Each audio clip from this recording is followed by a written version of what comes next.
My brother, once praised as the golden boy, was arrested for stealing funds, including my college savings. He pleaded, "Please help me, sis." Yet, when I watched the news, the call arrived at 3:47 a.m., jolting me awake. As I squinted against the glaring blue light of my phone, I saw my mother's name pulsing urgently on the display, a clear harbinger of bad news. My name is Lila, and that early morning call was a harbinger of upheaval. "He's been arrested." My mother's voice broke through her tears. "Your brother, Derek. They're accusing him of stealing from his company," she continued, her voice trembling. Derek was taken away in handcuffs. Derek, the family's golden boy, the archetype of success in finance, recently promoted, and the pride of our Christmas dinner. "Mom, please calm down," I urged, trying to untangle the knots in my hair with my fingers. "What exactly happened?"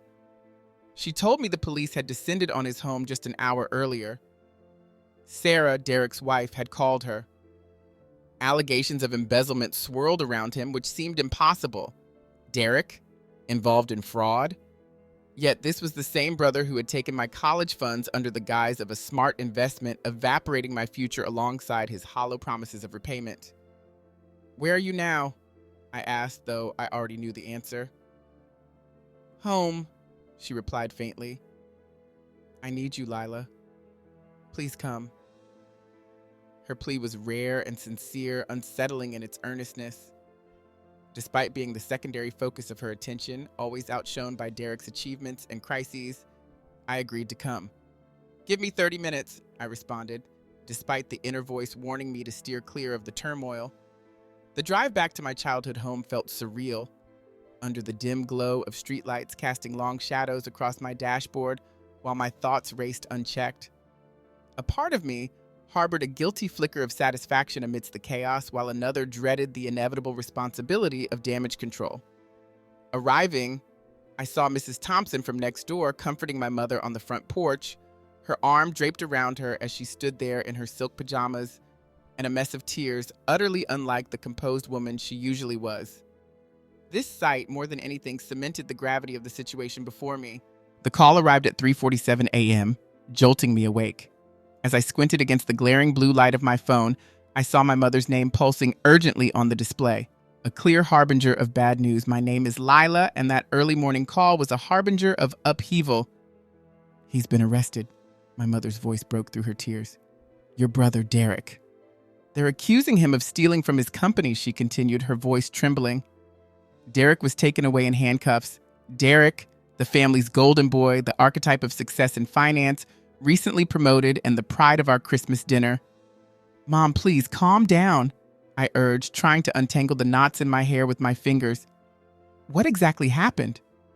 She told me the police had descended on his home just an hour earlier. Sarah, Derek's wife, had called her. Allegations of embezzlement swirled around him, which seemed impossible. Derek, involved in fraud?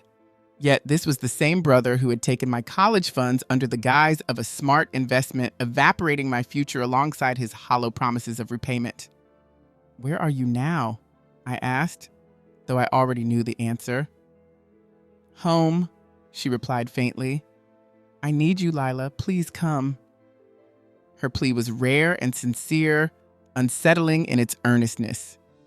Despite being the secondary focus of her attention, always outshone by Derek's achievements and crises, I agreed to come.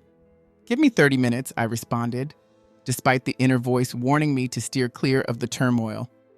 The drive back to my childhood home felt surreal, under the dim glow of streetlights casting long shadows across my dashboard while my thoughts raced unchecked. A part of me harbored a guilty flicker of satisfaction amidst the chaos, while another dreaded the inevitable responsibility of damage control. Arriving, I saw Mrs. Thompson from next door comforting my mother on the front porch, her arm draped around her as she stood there in her silk pajamas and a mess of tears, utterly unlike the composed woman she usually was.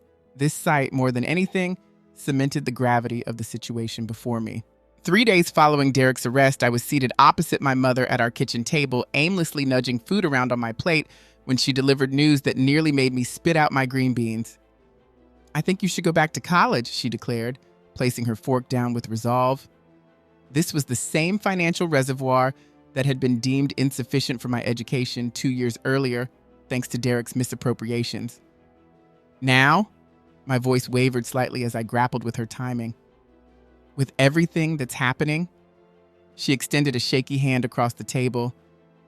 It might seem odd, but perhaps this is the best time for a fresh start. We need a little hope right now. I looked at her hand but didn't reach out to take it. In the backdrop, the evening news murmured low, Derek's scandal still dominating headlines as his former company condemned his unprecedented financial deceit, and the sum of his alleged theft climbed. What about the cost of Derek's defense? I probed. The muscles in my mother's jaw clenched momentarily. Derek has made his bed, she said tersely.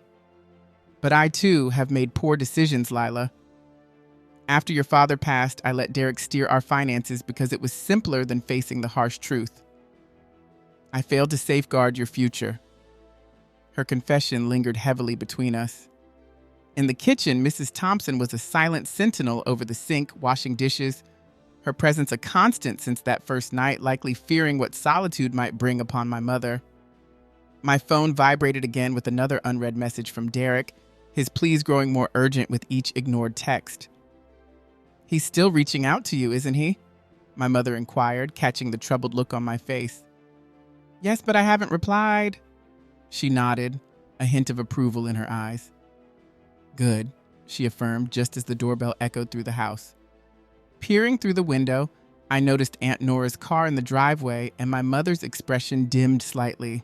Nora and my mother had always had a strained relationship, particularly over their differing views on Derek. I called her over, I explained hastily to my mother.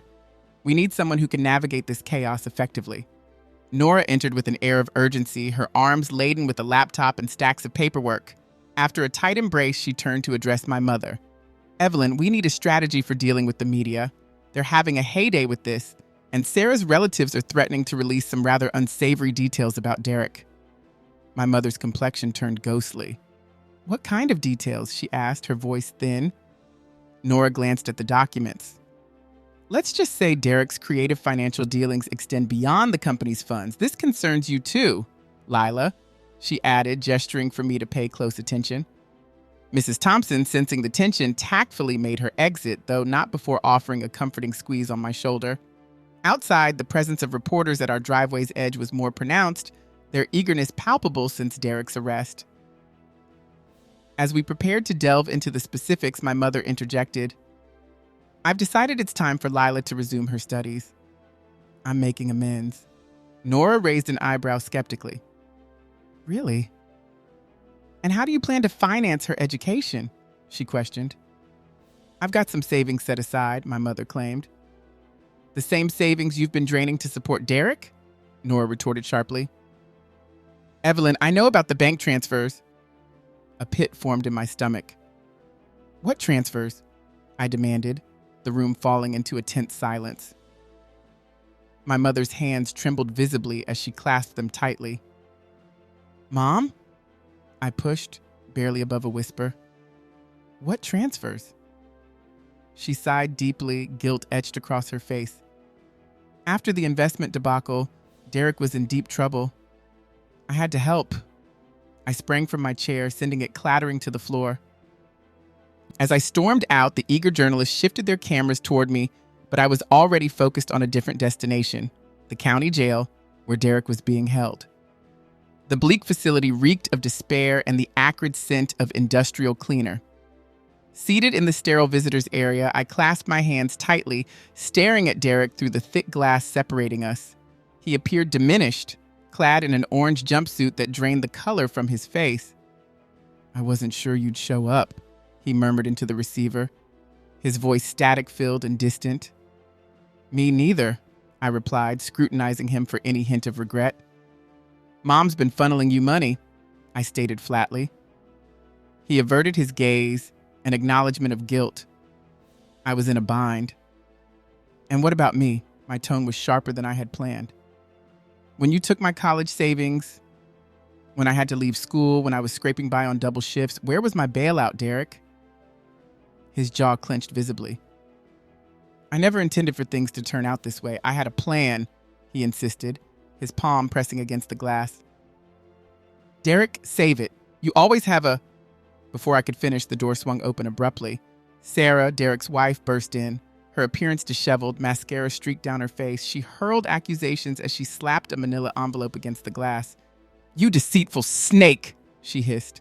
I uncovered more accounts. Derek's face turned ghostly pale. Sarah, wait. But she cut him off, shaking the envelope. Not just embezzlement from your job, but our parents' savings? My future?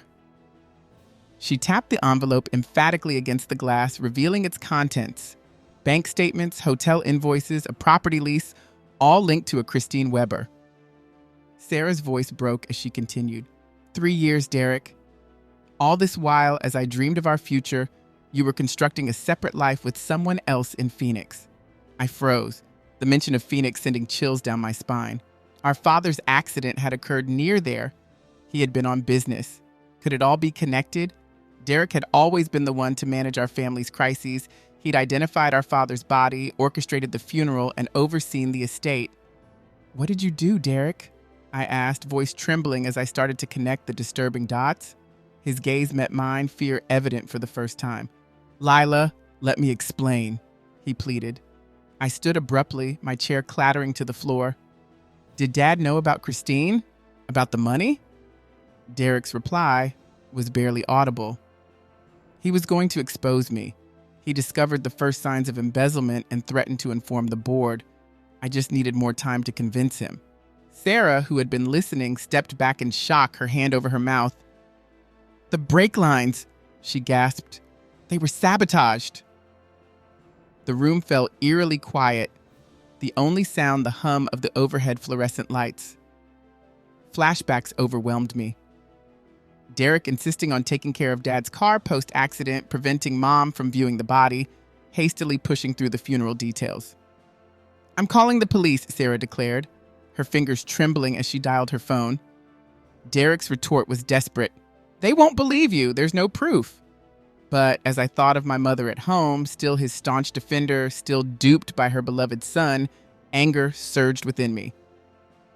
Actually, I said, my voice steady as I stopped the recording on my phone that I had secretly started upon entering the visitation room. There is proof. Derek's face twisted in fury as he slammed his fist against the glass, startling me. You don't understand the pressure, Lila. I had to be flawless, successful. Dad was about to ruin it all. His protests were cut short as a guard approached, alerted by the noise, and began to escort him away. Turning to Sarah, I said, We need to consult Aunt Nora. She's an attorney. Sarah nodded, dazed, clutching the damning envelope. As I pondered my mother's potential reaction, the painful realization hit me. Revealing the truth might shatter her, but some truths were essential for real healing. Exiting the jail, the weight of Derek's recorded confession heavy in my pocket, I felt a resolve stirring within me. My phone vibrated with a message from Mia. Are you okay? Need backup? For the first time in a long while, I felt a semblance of empowerment. Yes, I replied, knowing that the path ahead was daunting yet necessary. As I headed to Aunt Nora's office, where she was already assembling a case, the evening shadows grew long and a plan began to take shape. Sarah had returned home to gather her belongings, leaving the incriminating documents she had brought strewn across Nora's mahogany desk, each piece a fragment of Derek's duplicity. The police are considering reopening the case on your father's death, Nora announced as she hung up her phone. However, there's concern about the timing. The defense might claim the confession was coerced. I glanced at a family portrait on Nora's wall taken during our last Christmas with Dad. Derek was at the center, exuding confidence while I was nearly out of the picture, a literal and figurative outsider. What about Mom? I asked, worry creeping into my voice. Her health is fragile, her blood pressure is sky high, Nora responded, her hands busy with the papers.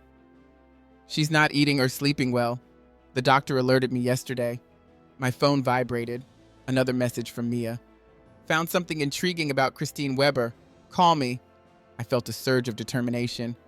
I need to tell Mom, I insisted, rising from my seat. She deserves to know the full truth. Nora reached out, her grasp gentle but firm. Wait, Lila. Before you go, there's something critical you need to see. She retrieved an old leather folder from a drawer. Your father left these in his safety deposit box to be opened only if something suspicious happened to him. The folder was filled with photographs of Derek withdrawing cash from ATMs, meeting with dubious individuals and entering motels. It also contained financial records tracing illicit money flows that began well before our father's untimely death. He was building a case, Nora explained, her voice a mix of admiration and sorrow. Why didn't he just go to the police? I asked, my hands trembling as I sifted through the damning evidence. He wanted to protect your mother from the fallout, Nora replied softly. He hoped to resolve it by getting Derek into treatment and counseling. His journal's last entry mentioned a final confrontation he planned for the day he died. The sound of the doorbell cut through our conversation. Peering through the window, I saw Mom's car in the drive. I called her, Nora confessed. She should be here for this. Mom entered looking diminished, her posture bent under the burden of hidden truths. Her eyes immediately locked onto the scattered evidence. What is all this?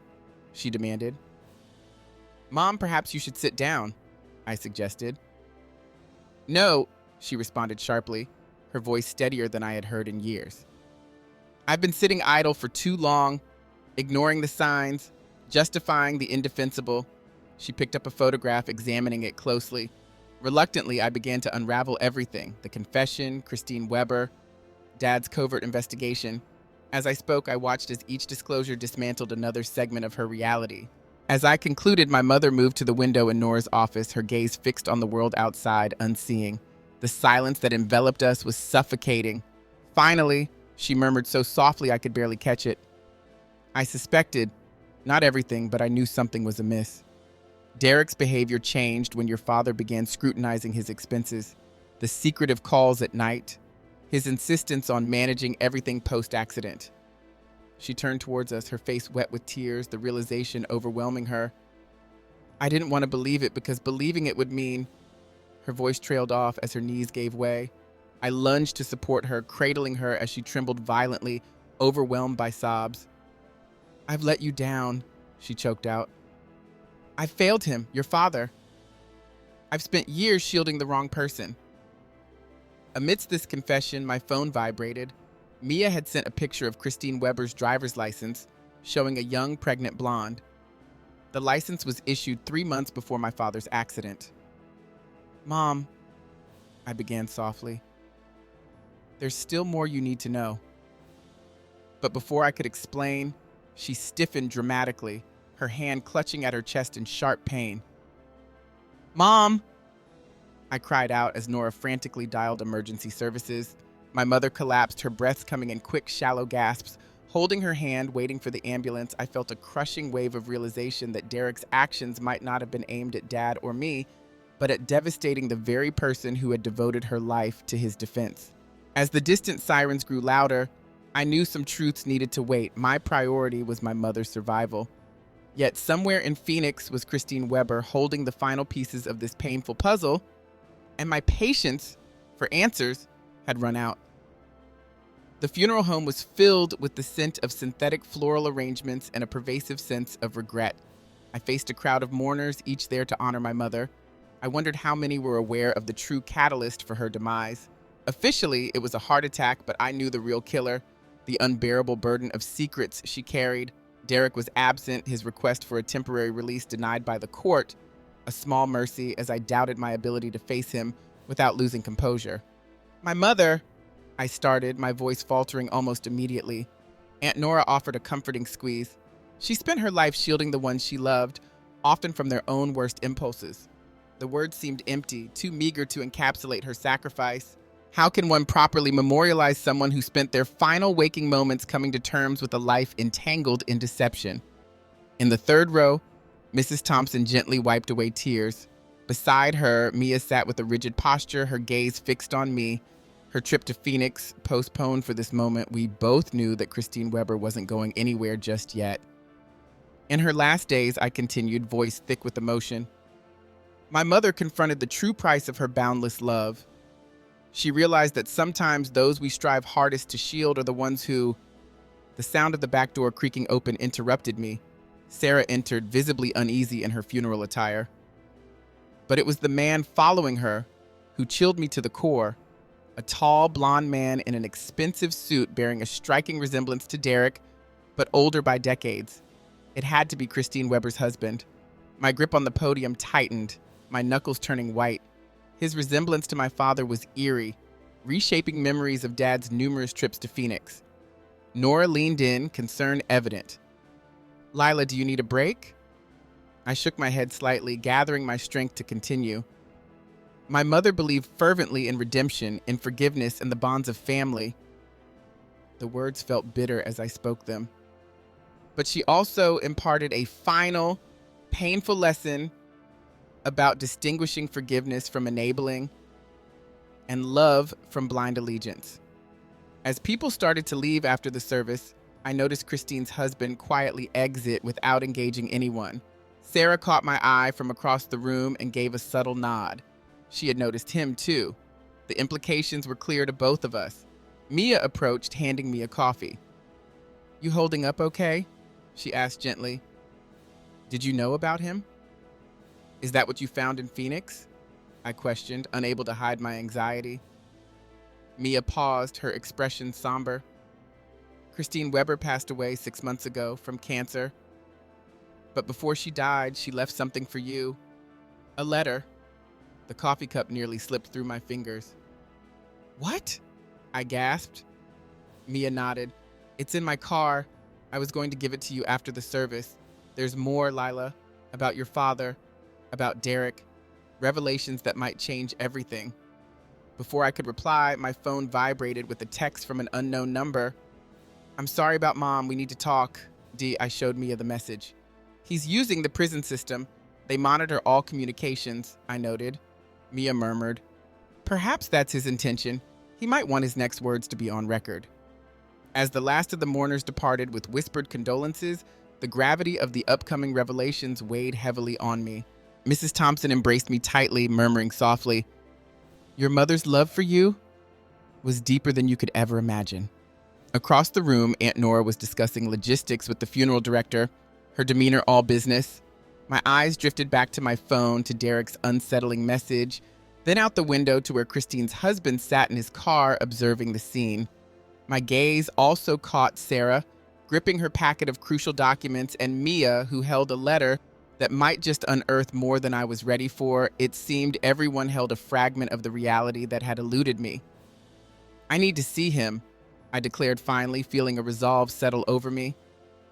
Mia looked at me, concern etching her features. "Are you sure?" she questioned, knowing full well the emotional cost. Memories of my mother's final anguish, my father's secretive inquiries, Derek's frantic admissions, and Christine Weber's silent end swirled in my mind. "Yes," I affirmed, eyes tracking Christine's husband as he drove off. "Because I suspect that our brother isn't the only one left in the shadows of Phoenix." The puzzle of truth was nearly complete, but I dreaded the image it might form. Christine Weber's letter rested unopened on my lap in the sterile prison visiting room, heavy with potential revelations. "Miss Byrne?" The guard's call snapped me back to reality. "He's ready." Derek appeared more haggard than ever, his jumpsuit sagging, eyes hollow, yet his smile momentarily reflected our father's image. "You got my message," he began as he settled behind the glass. "I've received many messages," I responded, lifting the envelope. Derek paled. "Where did you get that?" he stammered. "Her daughter brought it to the funeral. The one you missed." His reaction was telling. "Our sister Derek. Were you aware of her?" He pressed his hand urgently against the glass. "Lila, don't open that letter. You don't know what you're dealing with." "The stakes are high," I countered. "It's about Dad, about the money, about why you..." The doors of the visitation room suddenly flew open. Sarah barged in, flanked by 2 officers and a man I recognized as Derek's lawyer. "Stop her!" Derek yelled, standing abruptly. "That letter is evidence." But it was too late. I had already ripped open the envelope. Inside lay a photograph of our father with Christine and a teenage girl, all smiling innocently at the camera. Scrawled on the back in fading ink, "Family secret, DB Jr. knows. Silence costs $50,000 monthly." My hands trembled as the reality of what I held washed over me. You've been extorting Dad? The truth in Derek's face shifted into something bitter. He left them, Christine and Emma, kept them quiet with money while playing the perfect father to us. His voice hardened. When I found out, so you killed him? The accusation hung heavy in my throat. Your own father? Derek looked defeated. He was going to cut them off, tell everything to Mom. I couldn't let him tear our family apart. Sarah moved closer. That's not the whole truth, Derek. Tell her everything. He sank further into his chair. Emma was ill, needed expensive treatments. Dad would only help if I confessed to the embezzlement. He said he'd pay only if I turned myself in. My grip tightened on the photograph. You chose murder over coming clean? My voice was a whisper. I chose our family, he retorted, pounding the glass. Everything I did to protect us. Sarah cut in. Your inheritance, Derek. Tell her how the will would change if Dad's second family came out. It all made sense. The secret investigations, the vanished funds, Derek's desperate attempts to conceal the truth. It wasn't about protection. It was about preserving his stake in the inheritance. Mrs. Byrne, the lawyer intervened, eyeing the USB. That drive has confidential information. Hand it over now. And I stood, distancing myself from Derek. Emma's dying, isn't she? I asked. That's why Christine left these for her before she passed. Derek's expression contorted with desperation. Lila, that legacy is ours. Don't waste it on a stranger. She's not a stranger, she's our sister. My statement reverberated around the room. And you let Dad die to keep her suffering hidden. As the officers approached, I made for the exit, Derek's protest echoing behind me. You have no proof. It's all circumstantial. Outside, Mia was waiting with her car running. Did you find what you needed? I plugged the USB into her laptop, revealing bank records, emails, and photographs, a meticulous record of Derek's manipulations compiled by Christine for her daughter's future. Take me to Phoenix, I murmured. Emma should meet her family. As we drove off, my phone buzzed incessantly with texts from Derek's lawyer. Threats, pleas, warnings. I switched it off, the prison fading into the distance behind us. The revelation hadn't liberated anyone yet. However, it held the potential to save a life. Dark clouds loomed ominously as we left the city behind. The stifling heat of a Phoenix summer enveloped me as I paused outside Emma's hospital room. Peering through the glass, I saw her. 17, frail, surrounded by the constant beep of life support machines. She has Dad's eyes, her stepfather remarked quietly beside me. He added, she doesn't know you're here or about any of this. Before I could reply, my phone vibrated. It was Aunt Nora. Derek's out on bail and Sarah's with him. They're on their way here. My grip tightened on Christine's USB. She has to know, I declared, pushing open the door to the hospital room. Emma looked up, startled. Can I help you? She asked, her book falling to her lap. I'm Lila Byrne. I introduced myself, the words heavy with consequence. I'm your sister. The book tumbled to the floor. Suddenly, rapid footsteps approached. Derek and Sarah appeared in the doorway, his expression wild with panic. Don't listen to her, he pleaded to Emma. She's lying. I presented the photograph. Dad visited you each month under the guise of business trips, didn't he? Emma's hands trembled as she took the photo. How did you... Your mother left behind proof, I explained, my eyes fixed on Derek as he seethed about the blackmail, about our father's death, about everything. Shut up! Derek advanced, but Sarah held him back. It's too late, she whispered. The police are examining the USB files. Emma's monitors increased their frantic beeping. I don't understand, she stammered. What does this have to do with my treatment being stopped? Tell her, Derek, I pressed, my tone icy. Explain how you let Dad die when he was trying to help her. How you'd rather watch your sister die than lose your inheritance. Sister? Emma echoed, disbelief in her voice. But Mom said my father was gone. He is, Derek snapped, his composure shattering. Because he was weak.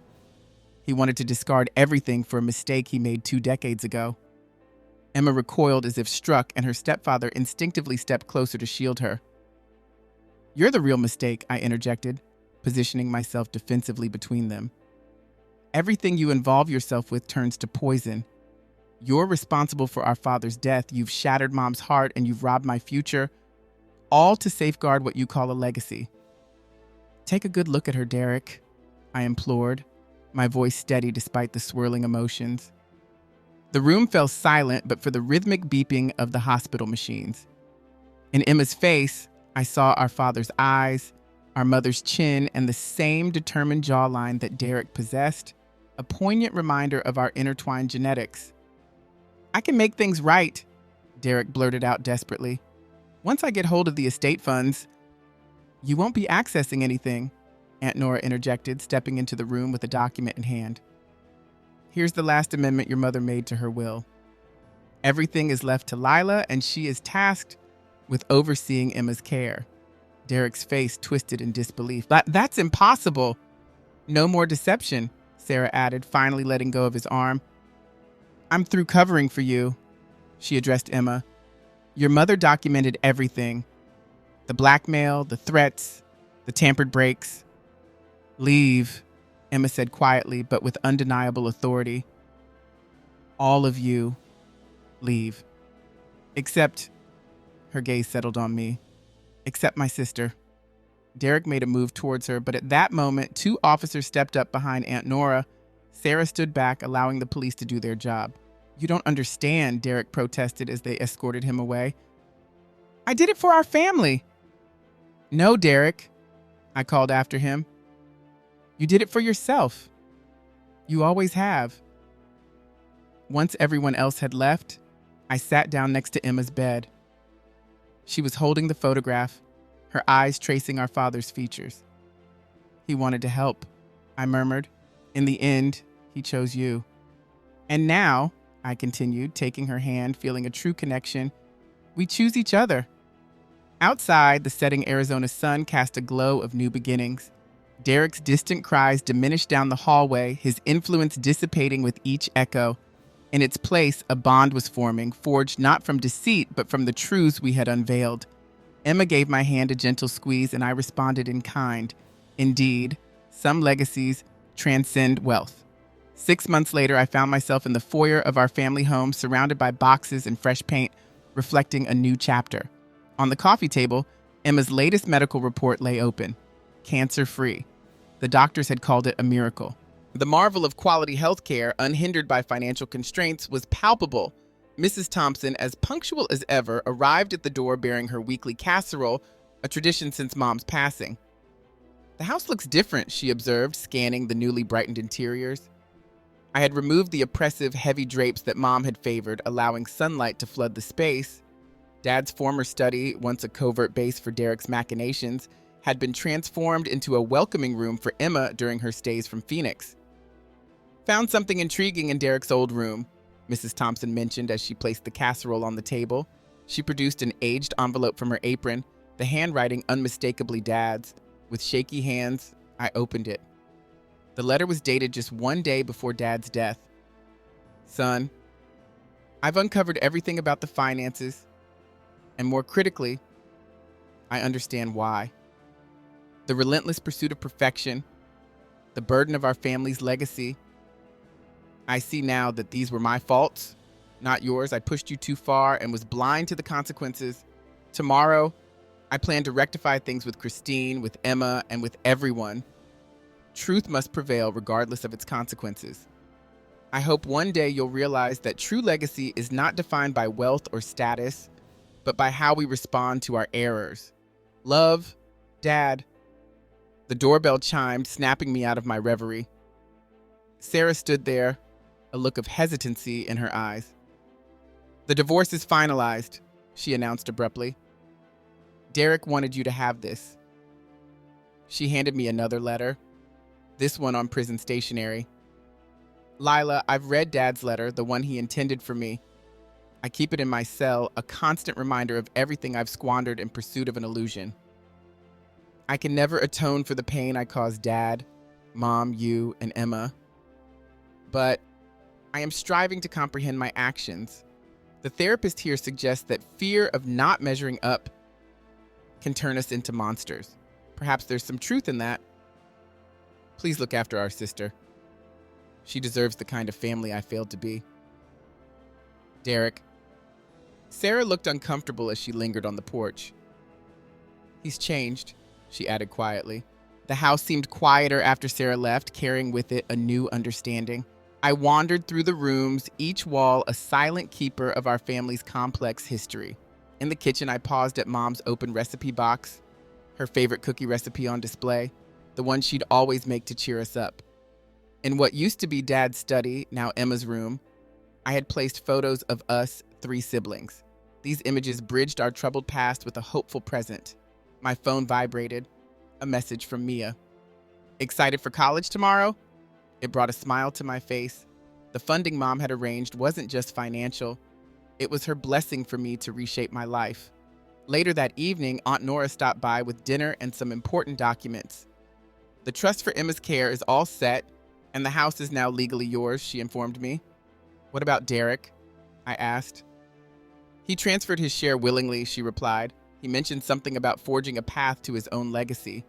As the setting sun cast a golden light through the house, I opened the windows wide, allowing the breeze to clear out the remnants of old, heavy air. The aroma of Mrs. Thompson's casserole filled the space, a reminder of life's simpler pleasures. On my desk, my college acceptance letter lay beside a recent photo of Emma and me, smiling broadly during her last hospital visit. Next to these, Dad's letter to Derek and Derek's subsequent letter to me sat side by side. They were poignant reminders of our family's journey through turmoil and towards healing. While some scars might never disappear and certain trusts might never be fully restored, standing in my newly reclaimed home, I felt a sense of peace. The broken fragments of our past, once pieced back together, seemed to form a stronger bond, a testament to resilience and renewal. The future was an open book, uncertain yet brimming with potential, and this time I was ready to author my own narrative.